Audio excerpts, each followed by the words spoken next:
Hello నమస్తే నేను Ashok. Andhra Pradesh police వ్యవస్థ మీద తీవ్ర స్థాయిలో విమర్శలు వస్తూ ఉన్నాయి. ఇప్పటికే కూటమి ప్రభుత్వం అధికారంలోకి వచ్చిన తర్వాత వైసీపీ నేతల మీద కక్ష సాధింపు చర్యలు తీసుకుంటున్నారంటూ కూడా ఒక పెద్ద ఎత్తున విమర్శలు వస్తున్నటువంటి నేపథ్యంలో ఇదే తరహాకి సంబంధించి ఇటు రెండు పొలిటికల్ పార్టీల మధ్య రెండు పొలిటికల్ పార్టీలకు సంబంధించిన పొలిటికల్ వెండక్టా మధ్య పోలీసులు నలిగిపోతున్నారంటూ కూడా పెద్ద ఎత్తున విమర్శలు మనం చూస్తూ ఉన్నాం. పదే పదే పోలీసులకు సంబంధించిన పనితీరు మీద ఇటీవల కేంద్ర ప్రభుత్వం ఇచ్చినటువంటి ఒక ర్యాంకింగ్లో కూడా ఆంధ్రప్రదేశ్ రాష్ట్రము అట్టడుగు స్థానానికి రావటము, అలాగే లా అండ్ ఆర్డర్ వ్యవస్థ కావచ్చు, లేదంటే పోలీసులు కేసులు ఛేదించేటువంటి పరిస్థితి కావచ్చు, ఇవన్నీ చూసుకుంటూ ఉన్నప్పుడు ఆంధ్రప్రదేశ్ పోలీసుల స్థితి, ఆంధ్రప్రదేశ్ పోలీసుల పనితీరు చాలా దయనీయంగా ఉందంటూ కూడా మనకు అర్థమవుతుంది. అయితే కూటమి ప్రభుత్వానికి సంబంధించి కూటమి అధికారంలో ఉన్నప్పుడు వైసీపీ నేతలకు సంబంధించిన అరెస్టులన్నీ కూడా ప్రధానంగా జరుగుతూ వస్తున్నాయి. సరే, పోలీసులు వాళ్ళ ఏదైతే చట్టాన్ని ఫాలో అవుతున్నారా లేదా, లేదంటే పొలిటికల్ లీడర్లు చెప్పినటువంటి మాటలు విని, లేదంటే పొలిటికల్ ప్రెజర్స్కి వాళ్ళు లొంగిపోయి అవన్నీ చేస్తున్నారనేది పక్కన పెట్టేస్తే మాత్రము పోలీసులు మాత్రం నలిగిపోతూ ఉన్నారు. అలాగే కొంతమంది వ్యక్తులు, అందరినీ అనట్లేదు, కొంతమంది పోలీసులు వ్యక్తులు అధికార పార్టీకి సంబంధించి, అధికార పార్టీ నేతలు కావచ్చు, అధికార పార్టీలకు సంబంధించినటువంటి మంత్రులు చెప్పినట్టు ఇష్టారాజ్యంగా చేస్తున్నారనేటువంటి మాట మాత్రము ఖచ్చితంగా వాస్తవము.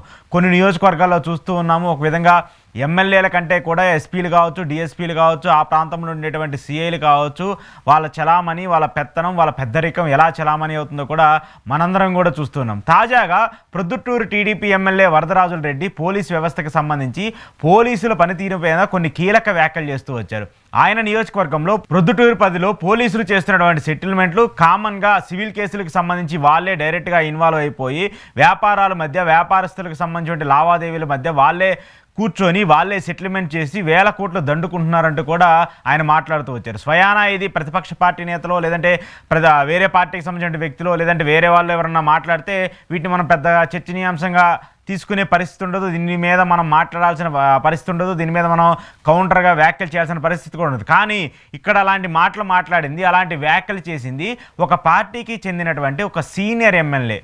టీడీపీ పరంగా చూసుకున్నా, లేదంటే రాయలసీమకి సంబంధించిన రాజకీయ పరంగా చూసుకున్నా కూడా ఆయన చాలా పెద్ద లీడర్గా చెప్పుకుంటూ వచ్చాం. కడప జిల్లాకి సంబంధించి టీడీపీ నేతలు ఆయనకంటూ ఒక ప్రత్యేక స్థానం ఉంది. వరదరాజుల రెడ్డికి సంబంధించి వరదరాజుల రెడ్డి కుటుంబం అంతా కూడా రాజకీయంగా ఎలాంటి నిబద్ధతతో ప్రొద్దుటూరులో రాజకీయం చేస్తూ వస్తుందో కూడా మనందరం చూస్తూ వచ్చాం. అలాంటి వరదరాజుల రెడ్డి ఈరోజు ప్రొద్దుటూరుకి సంబంధించి అక్కడ ముఖ్యంగా బంగారానికి సంబంధించిన వ్యాపారులు ఎక్కువగా ఉంటారు. ప్రొద్దుటూరు బంగారం అంటే కూడా చాలా పెద్ద ఎత్తున ఒక ఫేమస్, రాష్ట్ర వ్యాప్తంగా కావచ్చు, దేశవ్యాప్తంగా కావచ్చు, కొంత ఫేమస్గా జరుగుతుంది. అయితే ఇద్దరు వ్యాపారస్తుల మధ్య కొన్ని కోట్ల రూపాయలకి సంబంధించిన లావాదేవీల విషయం కావచ్చు, అలాగే ఈయన ఆయనకి బాకీ ఉండటమో, లేదంటే ఆయన ఈయనకి బాకీ ఉండటమో, ఇలాంటి లావాదేవీలకు సంబంధించి వాళ్ళిద్దరి మధ్య మాట్లాడుకొని సెటిల్మెంట్ చేసుకోవాల్సినటువంటి ఒక అంశాన్ని దీంట్లో పోలీసులు ఇన్వాల్వ్ అయ్యి దాంట్లో ఒక వ్యక్తిని కిడ్నాప్ చేసి తీసుకొని వెళ్ళి పోలీస్ స్టేషన్లో పెట్టి ఇవన్నీ చేస్తూ ఉన్నారు.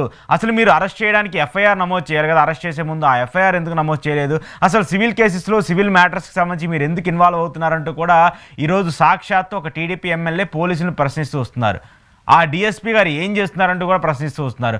ఈ పోలీసు శాఖకి సంబంధించి నేను సిఐకి ఫోన్ చేసి చెప్పినా కూడా ఆ బాధితుడిని విడిపించుకోలేనటువంటి పరిస్థితికి నేను ఉన్నాను, ఆ బాధితుడు వెంటనే విడుదల చేయమని చెప్పినా కూడా నా మాట కూడా లెక్క చేయనటువంటి స్థితిలో ఆ పోలీసులు ఉన్నారంటూ కూడా ఆయన మాట్లాడుతూ వస్తున్నారు. అంటే ఎంత పెద్ద హోదాలో, ఎంత పెద్ద వ్యక్తులు వీరి వెనకాల ఉన్నారు. ఆ పోలీసులకు సంబంధించి ఎవరు చెప్తే ఒక వ్యాపారాన్ని, ఒక బంగారం వ్యాపారం చేసుకునేటువంటి ఒక వ్యక్తిని కిడ్నాప్ చేసి మరి, లేదంటే ఆ వ్యక్తిని ఎత్తుకెళ్ళిపోయి మరి సివిల్ కేసుకి సంబంధించిన వ్యవహారంలో పోలీసు ఇన్వాల్వ్ అయ్యి సెటిల్మెంట్ చేయటం ఏంటి అంటూ కూడా ఆ ఎమ్మెల్యే మాట్లాడుతున్నారు. సరే, ఆ ఎమ్మెల్యేకి సంబంధించి ఆయన టీడీపీ కార్యకర్తని కూడా ఆయన మాట్లాడుతున్నారు. టీడీపీ పార్టీకి చెందినటువంటి ఒక కార్యకర్తని కూడా చెప్తున్నారు. సరే, సొంత పార్టీకి సంబంధించిన వ్యక్తులే ఇలా అరెస్ట్ చేసి జైల్లో పెడుతున్నారు, లేదంటే సొంత పార్టీ అరెస్ట్ చేసినటువంటి వ్యక్తులే తీసుకెళ్లేసి పోలీస్ స్టేషన్లో బెదిరించి, లేదంటే వాళ్ళని సెటిల్మెంట్ కేసుల్లో మేము మాట్లాడుతున్నాము, మేము మాట్లాడి సాల్వ్ చేస్తామని చెప్పేసి పోలీసులు ఇన్వాల్వ్ అయ్యేటువంటి పరిస్థితికి ఈరోజు ఆంధ్రప్రదేశ్ రాష్ట్రంలో వ్యవస్థ దిగజారిపోయిందంటే మరి మిగతా ఇష్యూస్కి సంబంధించి, మిగతా అంశాలకు సంబంధించి ఆంధ్రప్రదేశ్లో పోలీస్ శాఖ ఎలా ఉందో కూడా మనం అర్థం చేసుకోవచ్చు. మరోపక్క మనం చూస్తూ ఉన్నాము, లా అండ్ ఆర్డర్కి సంబంధించిన పరిస్థితి ఎలా ఉంటుందో, లా అండ్ ఆర్డర్ ఎంత దయనీయమైనటువంటి స్థితిలో ఉందో, లా అండ్ ఆర్డర్ ఎంత స్ట్రక్చర్గా ఉంది, లా అండ్ ఆర్డర్ సూపర్గా ఉంది, లా అండ్ ఆర్డర్ని ఏపీలోనే, దేశంలోనే ఒక నెంబర్ 1 రాష్ట్రంగా మేము తీర్చిదిద్దుతున్నామని చెప్పేసి ఒక పక్క చంద్రబాబు నాయుడు గారు చెప్తున్నారు, హోమ్ మినిస్టర్ అనిత గారు చెప్తున్నారు. మరి పోలీసులకు సంబంధించిన తీరు మీద మీరేమో ఇంత గొప్పగా మీరు మాటలు చెప్తున్నారు, మరో పక్కేమో మీ పార్టీకి చెందినటువంటి ఎమ్మెల్యేలు అలాంటి మాటలు మాట్లాడుతున్నారు, ఎమ్మెల్యేలు అలాంటి వ్యాఖ్యలు చేస్తున్నారు. మరి దీనికి కూడా ప్రభుత్వం తరపు నుంచి సమాధానం చెప్పాలి కదా. ఆయన ఇంకా అంతకంటే ఎక్స్ట్రీమ్కి వెళ్ళి బ్రిటిష్ కాలమే చాలా బాగుంది మీకంటే, మీ పరిపాలన కంటే కూడా బ్రిటిష్ వాళ్ళ పరిపాలనే బాగుందనే విధంగా కూడా ఉంది అనేటువంటి మాటలు మాట్లాడుతున్నారు.